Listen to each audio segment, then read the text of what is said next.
कि तुम मछली मांस खाते हो, अब पूजा करने नहीं आओ, रोक दीजिएगा? नहीं रोकिएगा, नहीं रोकिएगा, किसी भी कीमत पर आप नहीं रोक सकते उसको।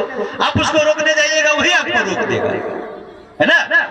तो जब पूजा पाठ उस शिव का हम सब कुछ खा पी करके कर सकते हैं तो वो शिव गुरु है और वो जगत के गुरु हैं। अरे सरकारी विद्यालय में सब आदमी पढ़ेगा ना, सरकारी विद्यालय का टीचर ही कहेगा कि तुम्हारा पिता संत मत से जुड़ा हुआ है, हम तुमको नहीं पढ़ाएंगे। तुम्हारा पिता कबीर मत से जुड़ा हुआ है, हम तुमको नहीं पढ़ाएंगे। तुम्हारा पिता मछली मांस खाता है, हम तुमको नहीं पढ़ाएंगे। ऐसा कहेंगे? कतई नहीं, कतई नहीं, नहीं कहेगा। क्योंकि वो सरकार की व्यवस्था, वो सरकारी विद्यालय है, वहां पर सभी कोई पढ़ सकता है।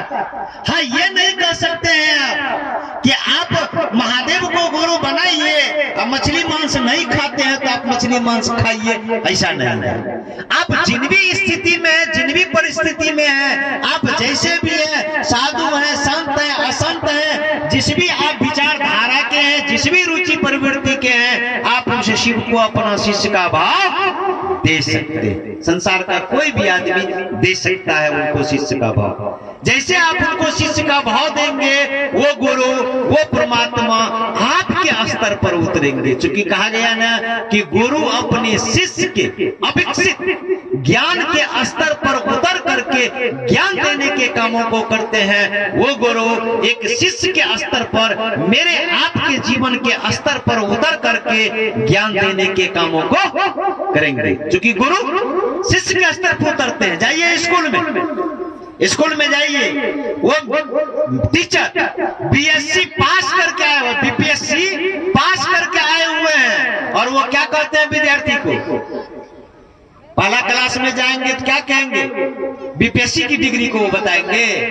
पहले मास्टर साहब बोलेंगे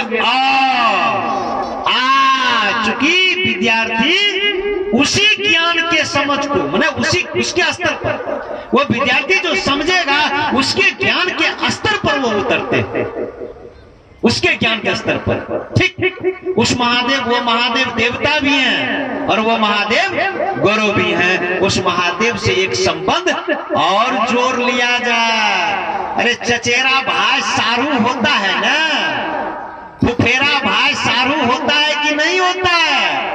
होता है ना, होता है, होता है कि नहीं होता? होता है। तो दो संबंध जुड़ा कि नहीं जुड़ा? तो वो महादेव हमारे आपके देवता भी हैं और एक संबंध और जोड़ लेंगे, वो महादेव मेरे आपके गुरु भी हैं। यहाँ तो कोई शर्त नहीं है भाई साहब, कोई बंधने नहीं है। बड़े आराम से वो गुरु मेरे होंगे कि नहीं होंगे? आराम से होंगे। आप किसी अन्य गुरु के पास जाते हैं, किसी मतों के गुरु के पास जाते हैं, तो वहां शर्त और बंधनों से गुजरना पड़ेगा। आप उस शर्त और बंधनों का पालन नहीं करेंगे, वो आपके जीवन में गुरु नहीं हो पाएंगे। भले आप कह दीजिए हम तो फलाना मत से न जुड़ल छियो, हम तो फलाना पंथ से न जुड़ल छिए, लेकिन फलाने मत के गुरु आपको कहा क्या है? फलाने पंथों के गुरु आपको क्या कहा है? आप रम कर रहे हैं? नहीं कर रहे हैं। जब नहीं कर रहे हैं तो वो मेरे आपके जीवन में गुरु नहीं हो पाएंगे। अगर वो हम करे रहते तो आज शिव को गुरु बनाने की आवश्यकता नहीं पड़ती, क्योंकि हमारे आपके इस समाज में, हमारे आपके इस देश में बड़े बड़े साधु, बड़े बड़े ऋषि, बड़े बड़े मनीषी आ करके किनको समझाया कि बाप बेटा में प्रेम करो, बताया, भरत शत्रुघ्न की कथा को सुनाया। लेकिन एक एक परिवार में जा जा करके देखेंगे हम लोग तो क्या मिलता है? राम लक्ष्मण मात्र किताब में रह गया, कथा में रह गया, लेकिन राम लक्ष्मण के जैसा प्रेम भाई भाई में नहीं हो पाया, नहीं हो पाया, है ना? नहीं हो पाया। अरे जितना कष्ट, जिस परेशानी से मेरा पिता, मेरी माँ हमको पाला, मेरा लालन पालन किया, एक माँ जिस तरीके से हम देखते हैं कि मेरी पत्नी बच्चा पेशाब कर देता है बिछावन पर, अपना सोती है भिंगल में, अब बड़े पिता भी, मेरी माँ भी मेरा लालन पालन किया होगा। इस बात को हम लोग भूल जाते हैं। यह बातें तो हमको आपको साधु संतों ने बहुत दिन पहले समझाया, लेकिन नहीं समझ पाया। क्योंकि सही गुरु ही हमारे आपके जीवन में नहीं हुआ। जैसे ही महादेव को गुरु बनाया, एक सही गुरु जीवन में हुआ। उन्होंने कहा कोई शर्त नहीं, कोई बंधन नहीं, आपके ज्ञान के स्तर पर वो उतर करके समझाने के कामों को किया। और ये समझ आने लगी कि रे रे रे रे, जितने कष्ट से हमने अपने बच्चे को, मैं अपने बच्चे को पाल रहा हूँ, उसी तरीके से मेरी माँ, मेरे पिता भी मुझको पाला होगा। जरूरत है उस पिता को पुत्र का भाव देने का, पुत्र का भाव देने का। जरूरत है उस माँ को पुत्र का भाव देने का। जरूरत है उस माँ को पुतहु का भाव देने का।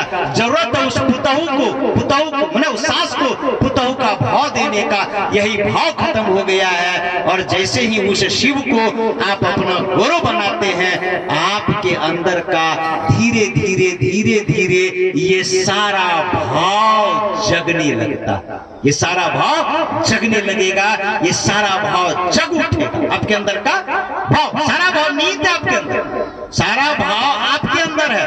अरे एगो नाती को बैठाइए कन्हा पर, अब पोता को लीजिए कांख में, है ना, एक कांख में।